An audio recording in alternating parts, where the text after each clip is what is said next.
জীবনে চলার পথে আত্মীয় স্বজন, বন্ধু বান্ধব অনেক থাকবে, কিন্তু খারাপ সময়ে খুব কম মানুষকেই কাছে পাবেন। আপনার অবদান কী ছিল তা কেউ মনে রাখবে না, বরং আপনি তাদের থেকে কী নিয়েছেন সেটা বিভিন্নভাবে ফেরত নেওয়ার চেষ্টা করবে মানুষ। তেমনি পৃথিবীতে মানুষ চিনতে পারা অনেক কঠিন। জীবন নাটকের চেয়েও নাটকীয়, এটাই বাস্তব।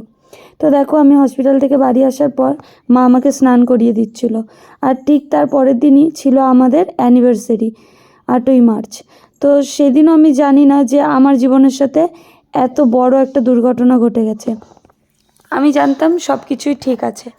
তো দেখো, এখানে মা আর অন্তরা দুজন মিলে একটু ছোট্ট মতো অ্যারেঞ্জমেন্ট করেছিল, সেটাই আমার কাছে অনেক কিছু মনে হচ্ছিলো। এত সুন্দর সাজিয়েছিল ওরা, সব কিছুটা ভালো সুন্দরভাবে করেছিল। তো তারপরে শিবা দোকান থেকে আসার পর হঠাৎ করে বলছে যে ওই ঘরে আসো। তো তখন দেখো মা, তারপরে আমার এক কাকি শাশুড়ি, তারপরে আর এক ননদ, তারপর আমার অন্তরা তো আছেই, তো সবাই মিলে এগুলো সব করেছিল। তারপরে দেখো বিছানার ওপরে SP এসব লিখেছে, সুন্দর লাগছিল বেশ।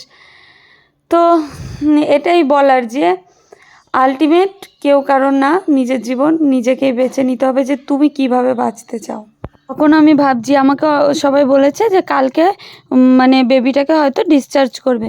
তখন আমি হাসছি, তখন আমার আনন্দ যে কালকে আমি দেখতে পাবো, কালকে আমি দেখতে পারবো।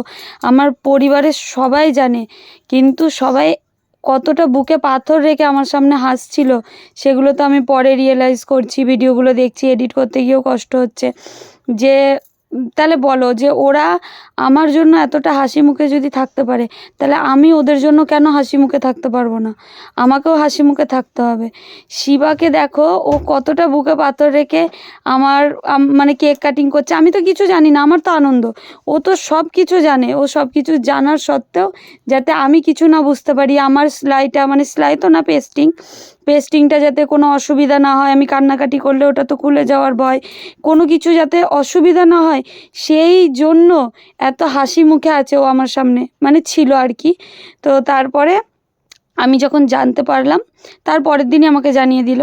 তা আমি যখন জানতে পারলাম, তারপরে আমি ভাবছি যে না, সবাই যতক্ষণ আমার মুখের দিকে তাকিয়ে এতটা স্ট্রং হয়ে গেছে, তাহলে আমাকেও সবার মুখের দিকে তাকিয়ে স্ট্রং থাকতে হবে। তো যাই হোক, এই দিনকার কথা বলি। তারপরে কেক কাটিং হলো, কেক খাওয়া হলো, তারপরে বেশ আনন্দই হচ্ছিল যে আমাদের অ্যানিভার্সারি। তা ভেবেছিলাম যে বাবুটাকে কোলে নিয়ে হয়তো আমাদের অ্যানিভার্সারি হবে, কিন্তু সেটা তো হলো না, কিছু করার নেই।